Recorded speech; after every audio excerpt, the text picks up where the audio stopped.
This is breaking news on WDSU. First tonight, this out of Baton Rouge. All Greek activities on and off LSU's campus are suspended after a student died in what university officials say is a potential hazing incident. Good evening, I'm Scott Walker. And I'm Stella Kim. So school leaders identified the student as 18-year-old Maxwell Groover and say the investigation into his death is ongoing. The LSU freshman was taken to the hospital from the Phi Delta Theta house today. Groover later died at the hospital. A cause of death has not been released and an autopsy is scheduled for tomorrow. In the meantime, LSU officials say they have no tolerance for hazing. As we have continually warned over and over again, hazing is dangerous, irresponsible, and unacceptable, and it will not be tolerated at LSU, period.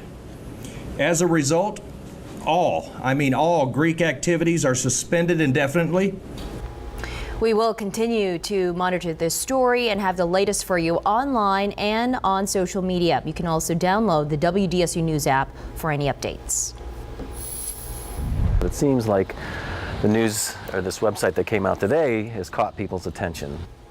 After weeks of what has been a sleepy campaign season, one group is making waves after launching a website designed to attack one candidate. Election day is 1 month away, and voters will pick a new mayor. Well, tonight, one candidate's campaign is speaking out after being attacked, and we also know how much money each candidate has on hand as we head into the home stretch now. WDSU's Travers Mackel live in Central City, where the latest mayoral debate is now underway. Travers. That's right, Saul. This debate started at 5:30. The candidates are inside the Jazz Market laying out their campaigns and their platforms. But one candidate is accusing someone of throwing the first low blow during this election season. Voters in New Orleans awoke to a mailer sent out overnight and an online campaign launched. NotForSaleNOLA.com is a PAC, or Political Action Committee, and it appears to have one goal: attacking former judge and mayoral candidate Desiree Charbonnet. Other campaigns have not caught the imagination of the voters, and so they come after the frontrunner. None of the other major candidates have claimed the website, and more than likely, none will. I think it's a really ominous sign that local politics has now been invaded by the politics of dark money and dishonesty. The listed agents on the PAC are a Baton Rouge lobbyist and a Shreveport-based political consultant, but many believe there is local involvement. And given the fact the PAC formed just yesterday, it won't have to disclose public details about who's donating money until early October. This group formed perfectly timed so as not to have to disclose who they are until very late in the campaign. So it was designed to keep things a secret. What's not a secret? Campaign finance reports, all due on Thursday. Charbonnet raised $350,000 this period. Prior to that, she raised over $800,000, bringing her total to $1.1 million. Michael Bagnaris raised over $260,000, bringing his total raised to over $300,000, and he has $100,000 cash left on hand. Latoya Cantrell had over $150,000 in the last update. Her recent filing was made Thursday, but it's not public just yet. Frank Skurlock had more than $600,000 on hand during the last filing period. Almost all of that a donation to his own campaign. Troy Henry, who reportedly had raised zero in the last filing, raised more than $25,000 and spent about $21,000 of that. And Tommy Vassell took in $20,000 in contributions and gave his own campaign $150,000, bringing his total to just over $170,000. It should be a sprint now, from now until the finish line, and so we should expect more ads. And once again, this most recent debate got underway at 5:30. It's been going for about 30 minutes. Election day is October 14th. For now, we're live in Central City. I'm Travers Mackel, WDSU News. Travers, thanks. And you can tune in to the WDSU Hot Seat every Sunday night to hear from candidates for City Council and Mayor. So this Sunday, Travers Mackel is hosting a debate for District E candidates. The debate will air during the WDSU News at 10 Sunday night. You can watch previous debates on our website or the WDSU News app.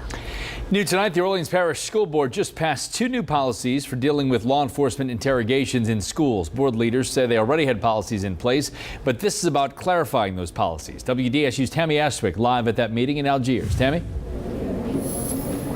Yeah, that's right, Scott. These are those two policies right here. Now, they focus on everything from collecting data about students to arresting students on campus or even interrogating students. This is basically a step-by-step guide. Now, the superintendent says they already had policies in place, just like you said, but these give guidelines to people working in the office to tell them exactly what to do when officers come. Now, the grassroots campaign, Nuestra Voz, says their mission is to have educational equality for all. They help to draft this new policy that helps to clarify those rules. Now, the rules, like we said, are very, very detailed. One of those rules are that the officer has to present a warrant in order to question a student. School officials will make a copy of the officer's ID, and they will also need a copy of the subpoena. And the officer does have to, or the school officials have to contact the parent before they interview them. But I want everyone to know that as a district, by our students being a top priority in their safety, that we've had a framework in place, and what we're doing in these items here is just further clarifying.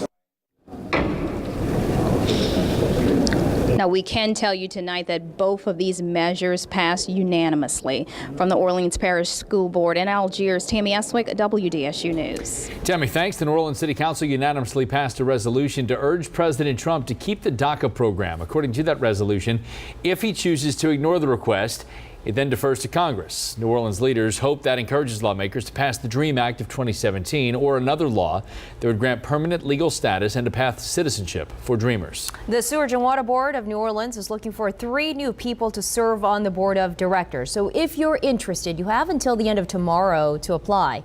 You can pick up an application at the Sewerage and Water Board Central Office. Applicants must be a resident of Orleans Parish to qualify for the position.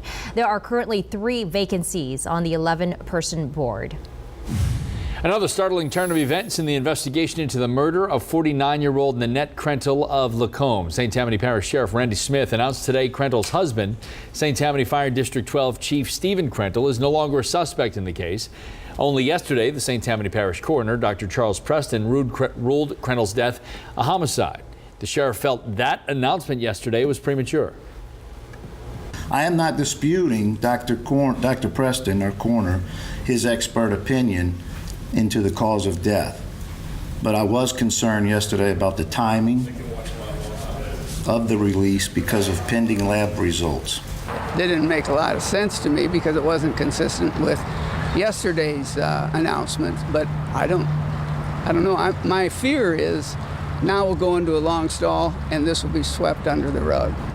Chief Stephen Krentel did not do an on-camera interview today, but did say he was relieved by the sheriff's announcement and hopes the focus will now be on his wife and what she meant to the community.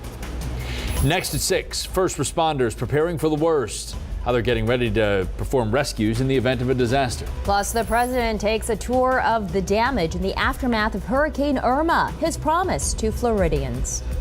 And after a fall-like week, summer making a comeback when rain chances are going to increase, plus a check of the tropics. 2 new disturbances. That's coming up.